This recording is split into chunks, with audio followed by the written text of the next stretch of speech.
If you're a real estate investor and are wondering how to raise and leverage private money to make more profit on every deal, then you're in the right place. On Raising Private Money, we'll speak with new and seasoned investors to dissect their deals and extract the best tips and strategies to help you get the money, because the money comes first. Now here's your host, Jay Conner.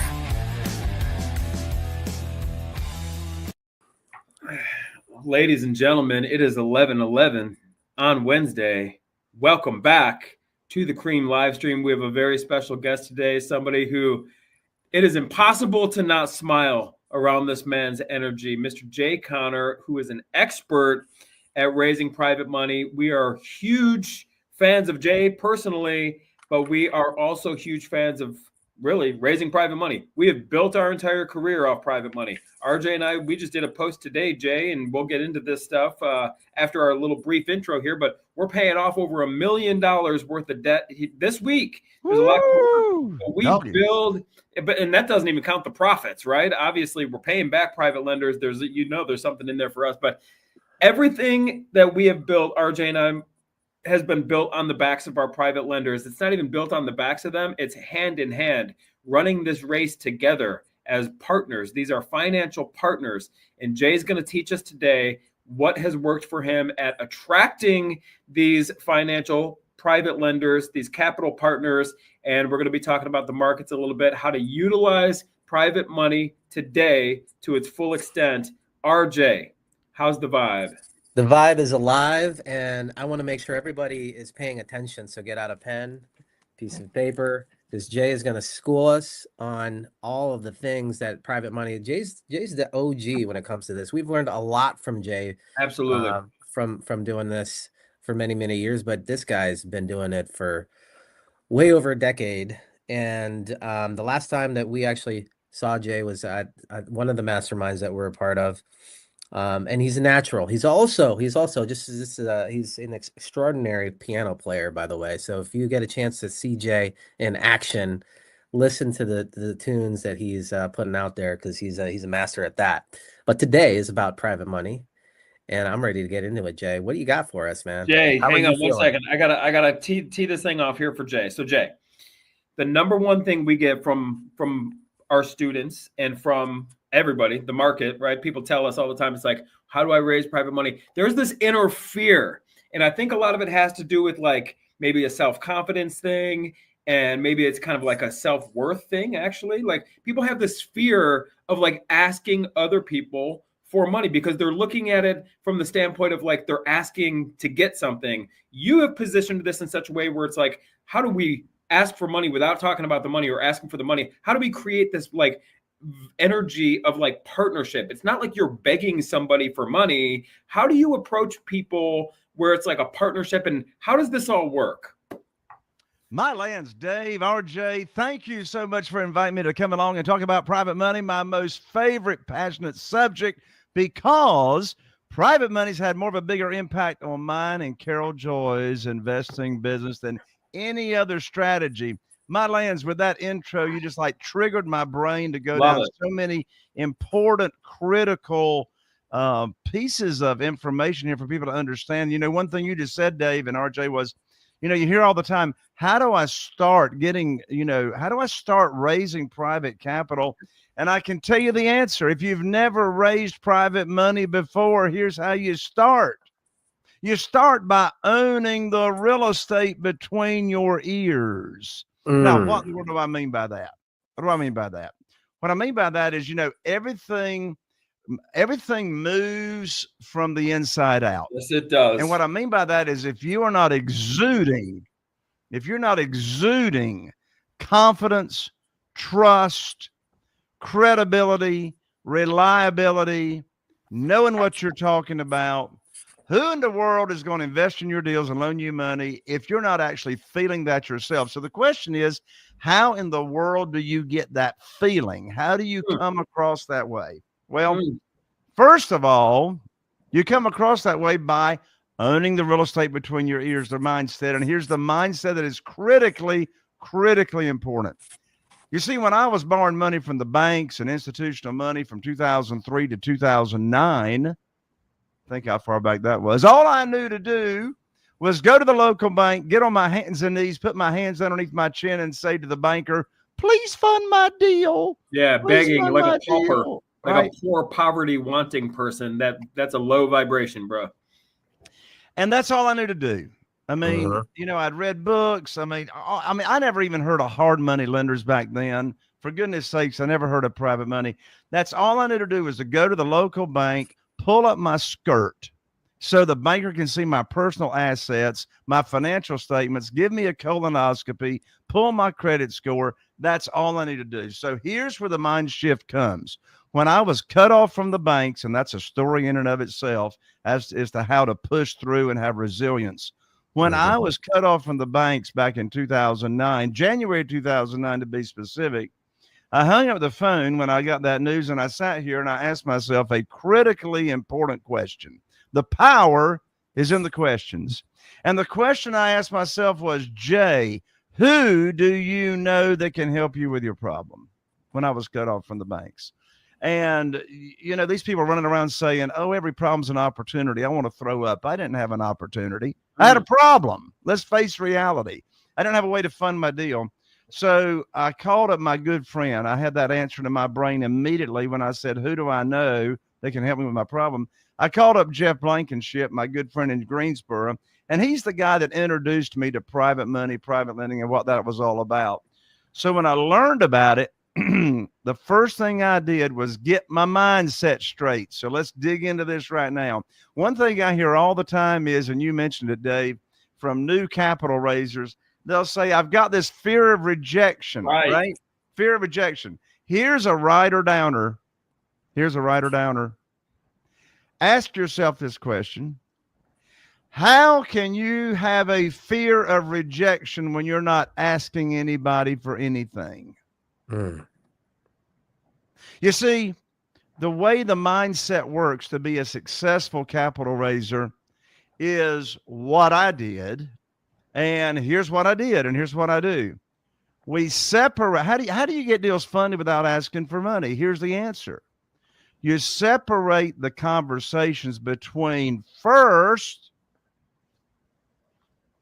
putting on your teacher hat, which says private money teacher, and leading with a servant's heart and exposing people, first of all, in your warm market, people you have connections with, to what this world is even about. You see, I got 47 private lenders right now funding our deals. You know what's interesting, Dave and RJ? What's interesting is not one of these 47 private lenders that are funding our deals ever heard of private money until I put on my teacher hat and I exposed them to it, right?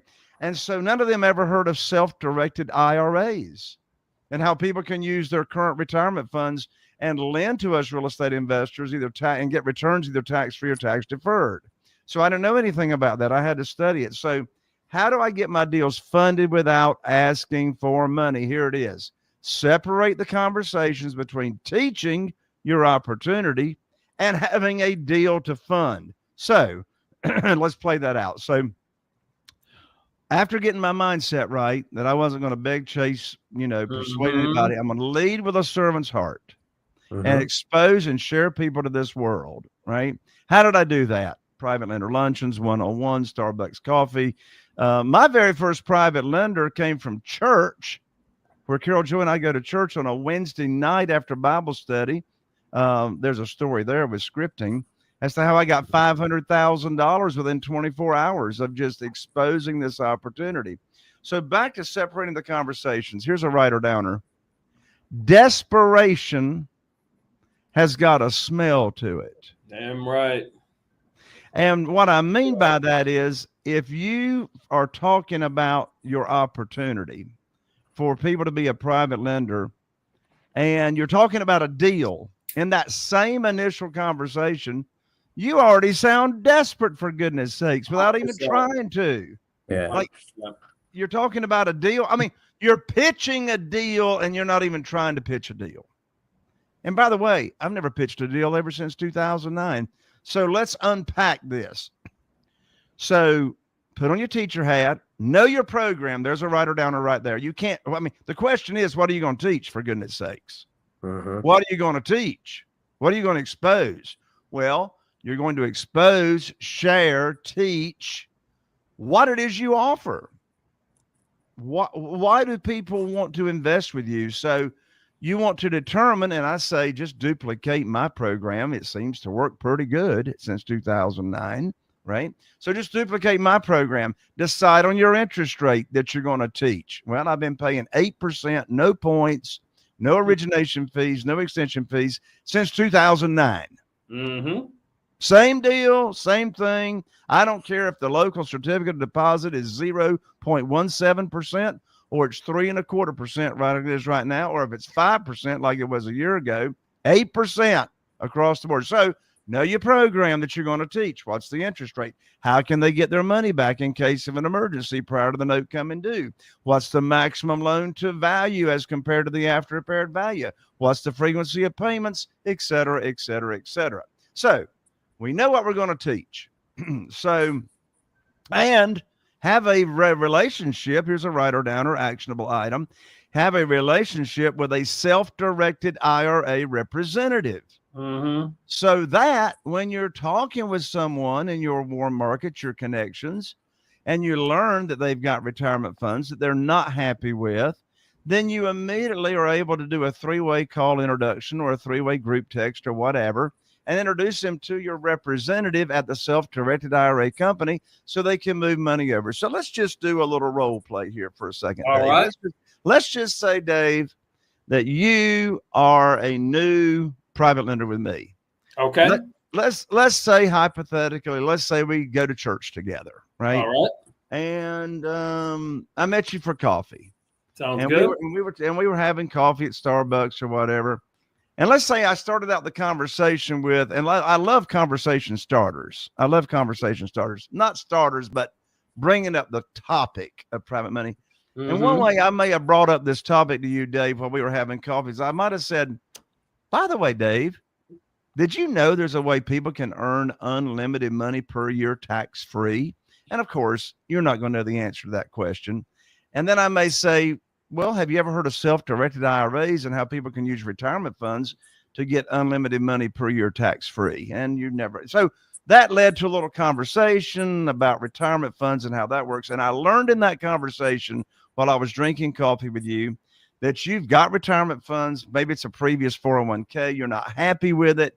And let's say you got $150,000 and that's what you want to start with. So you've told me you want to start with $150,000. I introduced you to my self-directed IRA representative. You're all excited. You love the program. You know what your rate of return is going to be, but there's no deal attached to this. You see, that's part of the secret sauce. No deal attached. So you've now moved your money over, your $150,000 of retirement funds that you're not happy with. Maybe it's in the stock market, volatile, et cetera.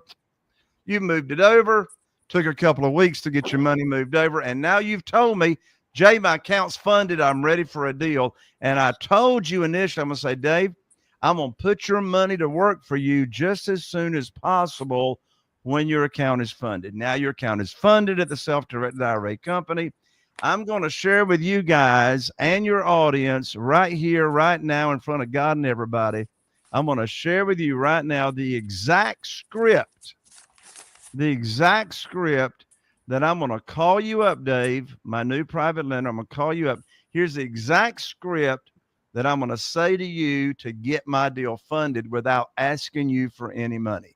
Bear in mind, up to this point in time, I haven't asked you for any money at all. All I've done is put on my teacher hat, shared the program with you. You love it.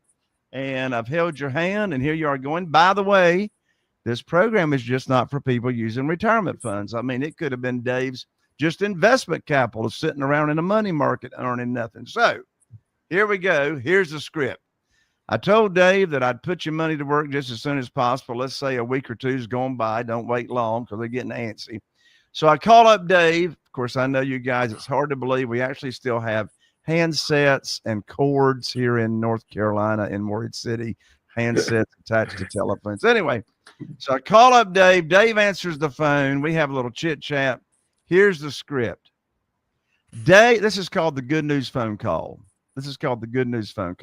Dave, I've got great news for you. Okay. I can now put your money to work. Okay, I'm listening. I got a house in Newport with an after repaired value of $200,000. I've got it under contract. The funding required for the deal is $150,000, and that matches up to what you've got. And of course, that's the criteria of the program. I'm not going to borrow more than 75% of the after repaired value. So I got the house under contract, after repaired value $200,000. The funding required for the deal is $150,000. Closing is going to be next Thursday. So I'll need for you to have your funds wired to my real estate attorney's trust account by next Wednesday, a week from today. And I'm going to have my real estate attorney email you the wiring instructions. End of conversation. Done. That's the end of the conversation. The most stupid thing, listen, folks, listen. The most stupid thing I could have done is ask Dave, do you want to fund the deal? Of course, Dave wants to fund the deal. Yeah. He loves the program. For goodness sakes, he's moved his $150,000 from wherever he had those retirement funds over to the self-directed IRA company that I recommended. His account is funded. For goodness sakes, he's not earning any money until I put his money to work, and I'm morally, ethically obligated to put his money to work and invest his money because he moved his money at my recommendation and advice, and he's not earning any money until I fulfill and deliver on my promise of putting his money to work. And now Dave is ecstatic that I've given him the good news phone call, and here we go. So let me give you a little unpacking here, and because RJ's got a quote. RJ's been saying this for years, Jay. He says, "He who educates the market dominates the market." Oh, my RJ's man, been can I steal that? Can I steal that? Run with that. That is an RJ Pepino original right there. I want to put that as a banner at my live events at the Private Money Conference. He who, let me make sure, I'm going to give you credit. I'm going to put, so he who educates, give it to him. What is it? He who educates the market dominates. Hallelujah. The market. Hallelujah. That is right. So here's the thing. You know what I got from you? That's what we're all about. That you got to teach them. It's because that removes the stink. That's what I wrote down. Desperation has a stink. It's got a smell to it. It's more than a smell. It's a stink. It's an odor to it, right? But when you are coming across as a teacher, you are putting out. Let me ask you this question, Jay, because what you said, you got to, you know, what it's about, the real estate between your ears. It's about exuding confidence, trust, reliability. When I hear exuding, I hear putting out. Now, let me ask you this, Jay. Have you ever heard this quote before? You reap what you sow. I think the Apostle Paul said that one time. Yes. Let me tell you something. This is spiritual knowledge. I know you approach it like a sermon, and that's something I love about you. Here's the thing. You reap what you sow. A low vibration. A lot of people out there, Jay, they're so focused on what they are reaping that it puts that stink. It puts them in that stink of desperation because they're so focused on what they're reaping. And then the ego kicks in and it's like, well, I don't have enough. And now you're stinking like desperation when you're focused on what you're reaping. But there's an even lower vibration than focusing on what you're reaping. You know what the lower vibration is, What's Jay? that? Focusing on what other people are reaping. That's as low as it gets. When you're looking outside of yourself and you're looking at so-and-so keeping up with the Joneses, look what they're reaping. You are at the lowest vibration, the most desperation stink you possibly can be when you are focused on not only what you're reaping, but what other people are reaping. If we can flip the script on this, become a teacher, now you are exuding knowledge, you are exuding value, you are exuding confidence, you are educating the market. That is what we're talking about here. Focus on what you are sowing and let what you reap take care of itself. Hallelujah. Our good friend Matt Andrews, I've heard him say it all the time. He was a keynote speaker at my mastermind not too long ago. And the mantra that he kept saying over and over and over again was, quote unquote, it's all about sowing. He kept saying it all the time. It's all about sowing because you ain't got to worry about the reaping, right? And how in the world can you reap before you sow? right? And it's all about serving. Here's another one. It's all, I mean, you guys got me thinking now. It's all about sowing with no strings attached whatsoever. Yep. Yes. No No expectations. expectation. It's unconditional Yes. service. Unconditional love. There's no conditions It's to like, it. I was talking to some good friends a little while back, and they were in this relationship, husband and wife, and they were complaining. About, I don't get any appreciation. He never says, or she never says he appreciates me or whatever. Well, not to cut you off, but what is she focused on? She's focused on, I'm not exactly. I'm not Exactly. And it's like, my advice was, when you don't, and this comes right here to our topic of private money and so on, when you don't expect anything in return, how can you ever be disappointed? I mean, everything's about, and of course, I'm expecting for people to do business with me, because I know over time, the majority of them, I mean, here's the deal. If someone is interested in getting high rates of return safely and securely, and they come listen to my presentation, or I put on a luncheon and they hear my presentation, or I'm just visiting with somebody one-on-one, I'm telling you, if they've got retirement funds, they're doing business with me, period. Because the question is, where else are they going to get these safe, reliable funds? Now, can they invest in somebody's fund out there? Which, by the way, my investors don't invest in a fund. Everything's a one-off. They're investing in a single family house. So they got their own promissory note. They got their own deed of trust. Amen. So they're not investing in the fund. Now, are there people out there offering stuff at 12 to 15% return and investing in a fund? Sure they are. But let me just tell you a little something and a little secret. That's what the pro forma said. And there ain't never a pro forma that's right. So in this deal with single family houses, then they know it's just like they're putting their money, the private lenders are just putting their money in a CD at the local bank. The private lender is the bank. They know exactly what that rate of return is going to be. And and so let's come back to mindset for a second. Y'all got me all cranked up now. We're all fired up over here. I'm highly we're ready to go. So, back to mindset. One question that I hear all the time, and it's a very valid question. From a new real estate investor, maybe hasn't done a deal yet, maybe he's only done a couple of deals. And the question is, from that real estate investor to me is, quote unquote, Jay, who in the world is going to give me money and I've never done a deal before? Now let's unpack that question for a moment. First of all, they ain't giving you any money. If somebody gives you money, that's a gift. Yeah. If somebody gives you money, that's a gift, as if you don't have to pay it back, right?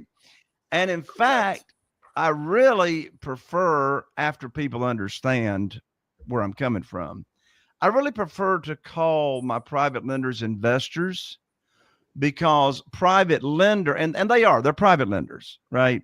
And I call them private lenders, but I segue into, after they understand, I segue into calling them investors, because the term private lender focuses its benefit on me, the borrower. Investor focus, even though they're not getting in any equity position, they're not getting, they don't have any ownership, but they are. I mean, here, at the end of the day, here's the deal. They're not loaning you money on your deals, even though they are. They're not investing in your deals, even though they are. Let's talk about the lender's mindset. They're investing in you. You. Yes, you're collateralizing the note. Yes, you're taking care of them. You're giving them the protection they need. But their mindset, they are investing in you. So back to that mindset. It's all about focusing on their benefits. What are they looking for? Yeah. Right? Yield. Where are they coming from? They want yield, and they want to be able to sleep at night and not worry about losing their money. Yeah. security. There's only one reason. There's only one reason that someone is not going to loan you money or invest in your deals. They don't believe they're going to get paid back. Yep. That's For exactly. whatever reason. That's the only, their level of trust, their level of belief. That's the only reason. Right. And so in my program that I want you to duplicate, if you're listening to this show, in my program, there's all kinds of layers of protection that protects the private lender. And, back to mindset, I tell my new private lenders, investors, I tell them, I said, part of the program is, and listen to this languaging, I do not allow my investors, you hear that? I do not allow my investors to invest more than 75% of the after repaired value. Never. Because I want to protect them. Yep. Right. 100%. And when you use that word allow, that necessarily infers you're in control and you're looking after your people. Because you are. Yeah. And because you are. Yeah. Because you are. Yeah. I ran aground. Back to you guys. Well, RJ, what do you got So here? I just wrote down, there's so much good things in this last, 20 minutes of us talking. So please, if you're watching this after the fact, definitely rewind and listen to Jay's script. Very generous for us to share that. And thank you for sharing that, Jay. But he's keeping it super simple. He's making sure that they're protected. And you can get all of this. We got to get, how can if people want to work with you and your system, Jay, what is the best way for them to get a hold of you? How can we? Yeah. Yeah. I'm sorry. Go ahead.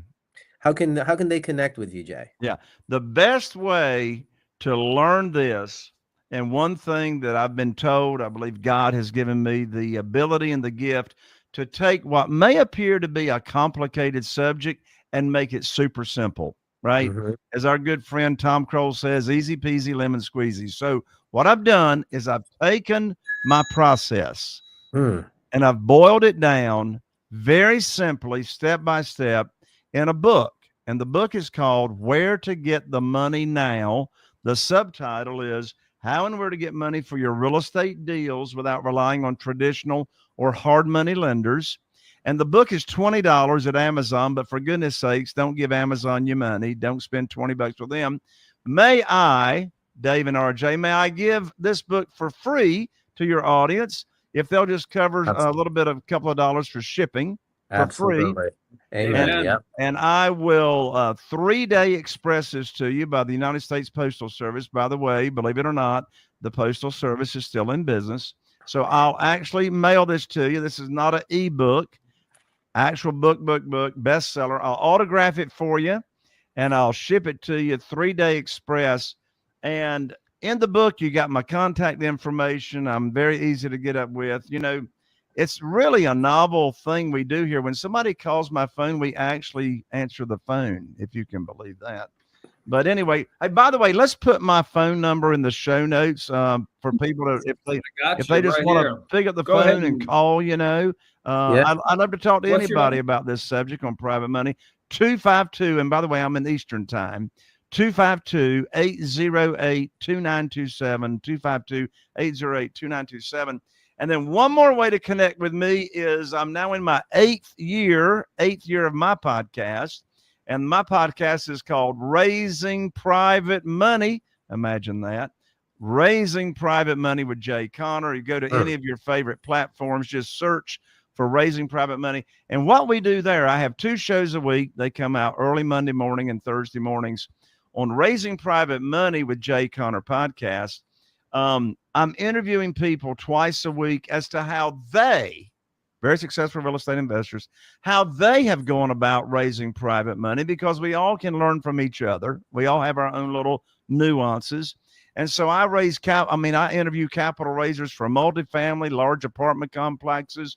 I interview private real estate operators that raise money for self-storage. Yesterday, I interviewed a guy that raises private money for land. Of course, I interview other people that raise private money for single-family houses, etc. So if you're looking for money for your deals, in addition to my book, come on over and join me on my podcast at Raising Private Money. How did they get got, your book again, Jay? Is there a website? Oh, I'm sorry. That would be helpful, Yeah. for goodness sakes. Here's how you get the book. I got so excited, I forgot to even give you the URL. So here's the URL on how to get the book for free. Just cover a couple of bucks in shipping. www.jconnor.com/book. And I'm an ER, by the way, not an OR. Most people spell Connor with an OR. So it's JAYCONNER.com/book. That's Connor, JAYCONNER.com/book. And I'll rush it right out to you. There it is. We got it on the screen here. We got www.jconnor.com/book. I know I'm getting mine. Sir. And I want to bring it back here for a minute. We are getting into the real deal. And so Jay's a deep guy, and we consider ourselves pretty deep as well. And, you said something, a very powerful word, and I cannot make this up, right? You said the word allow, right? And here's the thing. This is my journal right here in front of me. It's right here in front of me. Look at the date. Can you read the date on there? It says 1/29/25 here, right? This is me today. Something I wrote down today was I allow massive success and abundance in my life. I allow. That's a major thing here, Jay.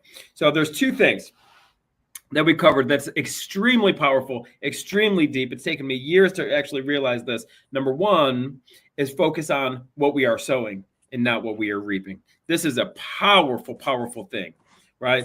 Focus on what we are putting out. What are you exuding? Are you exuding a vibration of neediness, like I don't have enough, so I need more and I'm desperate? And do you have that stink? Or are you exuding value? How can I add value to this person? How can I teach this person? How can I educate this person, right? You're focusing on what you are sowing, right? The next thing is allowing. Here's the thing. Once you figure out the first part, which is what I'm putting out, the way to allow, the way to receive, that is also an internal game. We talked about how focusing on what we sow, that's an internal game between the ears, right? What we allow into our life, you're going to like this, Jay.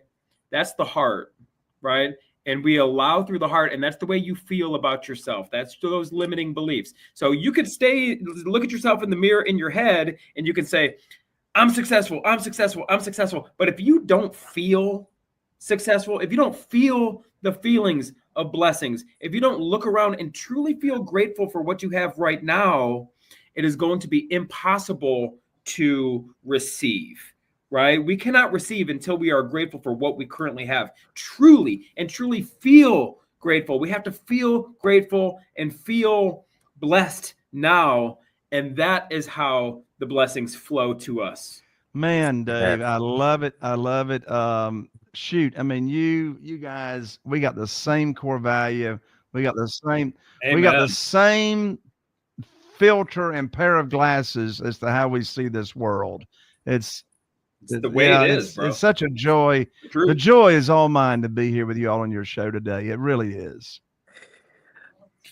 Well, we are wrapping this thing up here, and we've covered quite a bit. And RJ, what else do you got here from Mr. Jay Connor? We got his book.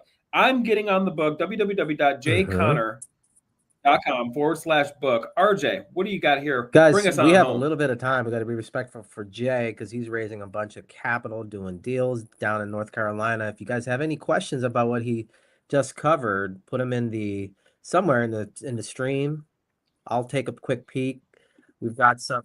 I got a question for you, Jay. We got a question from the listeners here. Why do you do one-off lending deals and not do a fund or a syndication? Sure.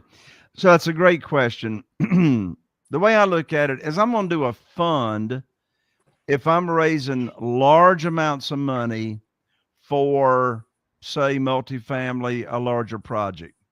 So here's the deal. If I raise a bunch of money for a fund, then I don't know if I'm going to have all of it put to work all the time, or if I'm not going to have enough. So I don't want to be paying interest on borrowed money that I'm not using. Right? Amen. So, and I don't want to come up short. So right now I've got about $1 million, what I call sitting on the sidelines that is pledged from my private lenders, waiting for me to put that money to work.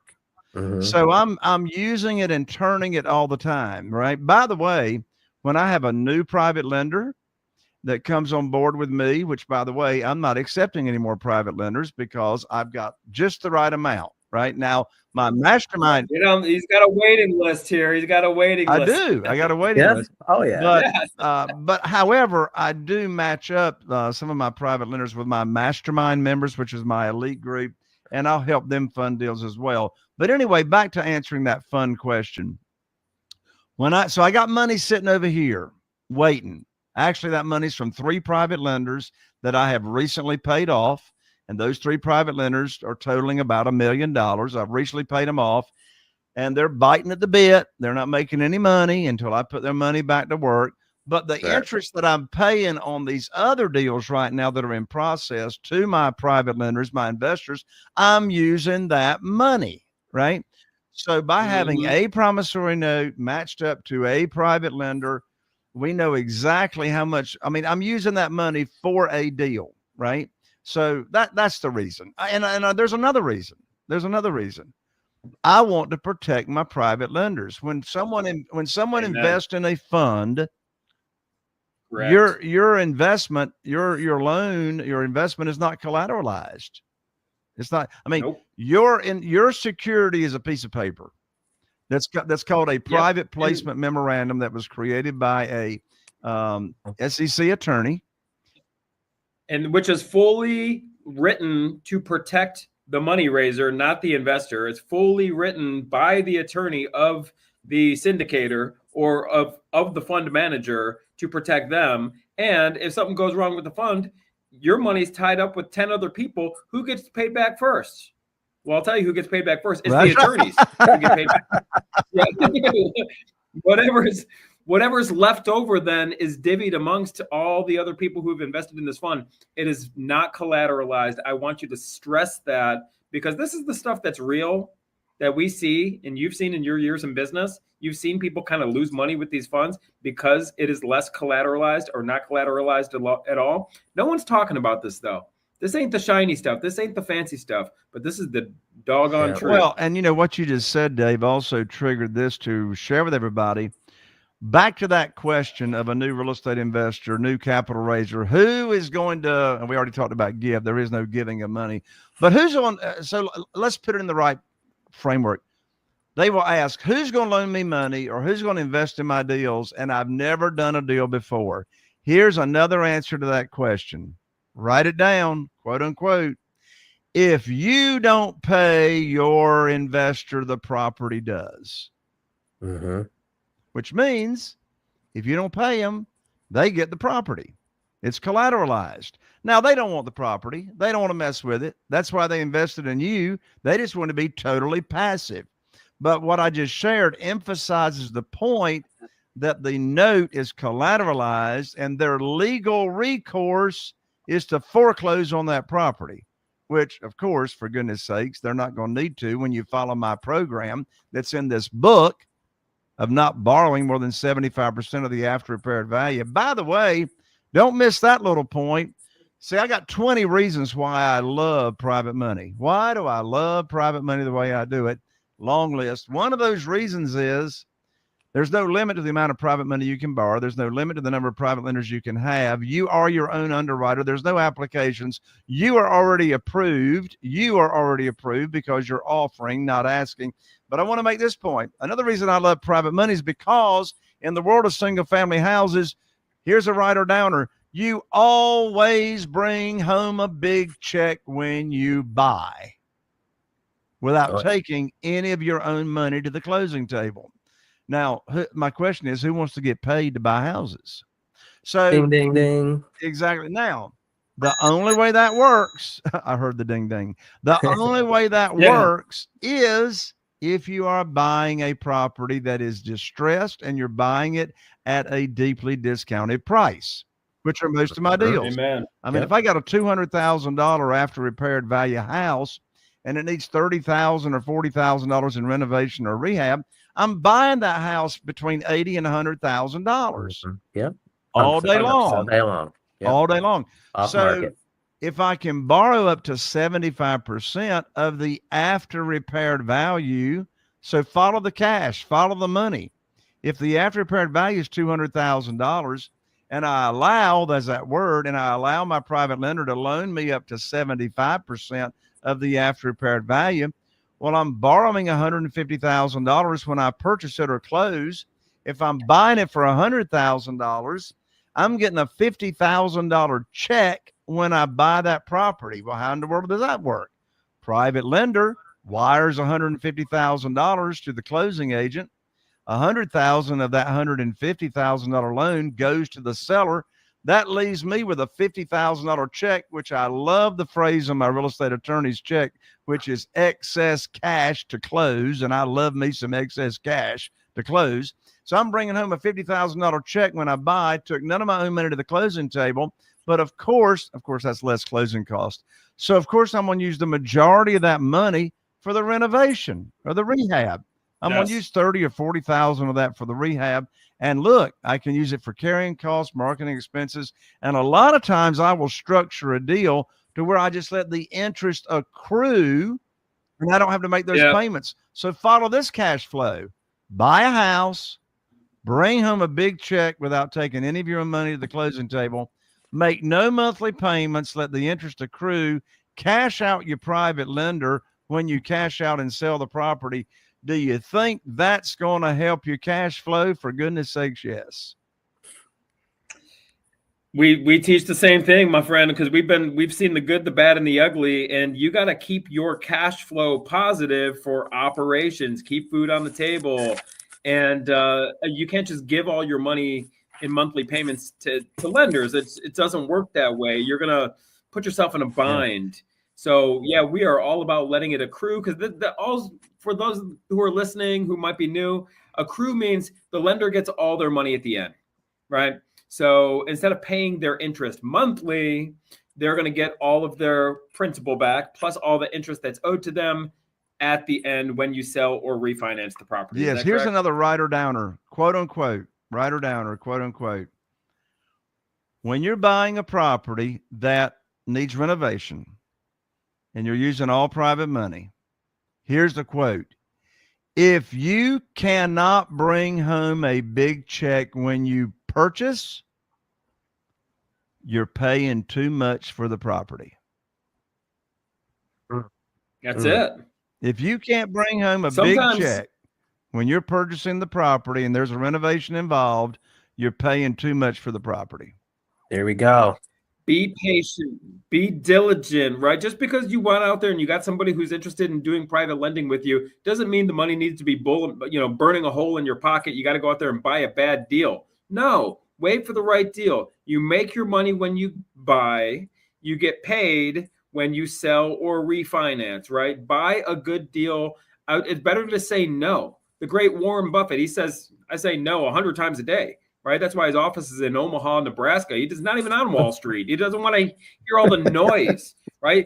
Wait for the right deals. Then you got your lender. It's going to protect the lender. You're going to make a lot of money. People get off the rails when they're chasing these deals. They feel like they got to go out and buy something because I finally got people who want to invest. No, be patient. Yep. All the deals that we probably lost in the years of doing this, Dave, is when we're hastily trying to fund a deal. Right. There's that right. That's that energy. No, RJ and I know this energy well, and you get it from so it's not just when you're buying and trying to place money and do these loans. It's also with contractors. Like when a contractor's just like, I need money. It's all this rushing around and craziness. It's never been a profitable venture to be in this energy of this weird, fast moving. Everybody's got to chill out. That's the vibe. Yes. Sometimes. You just need to take a deep breath and take your medicine.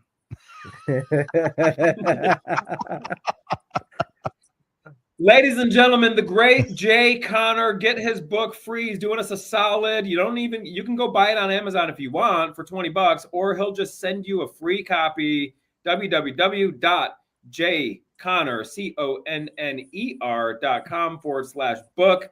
Also, he's got his phone number here. And that is 252-808-2927. We are putting a bow on this thing. Mr. Connor, what burning desires? Leave us with some final words of wisdom, sir. Ask yourself the question, how recently have I done something new that I've never done before? I'll just let that sit.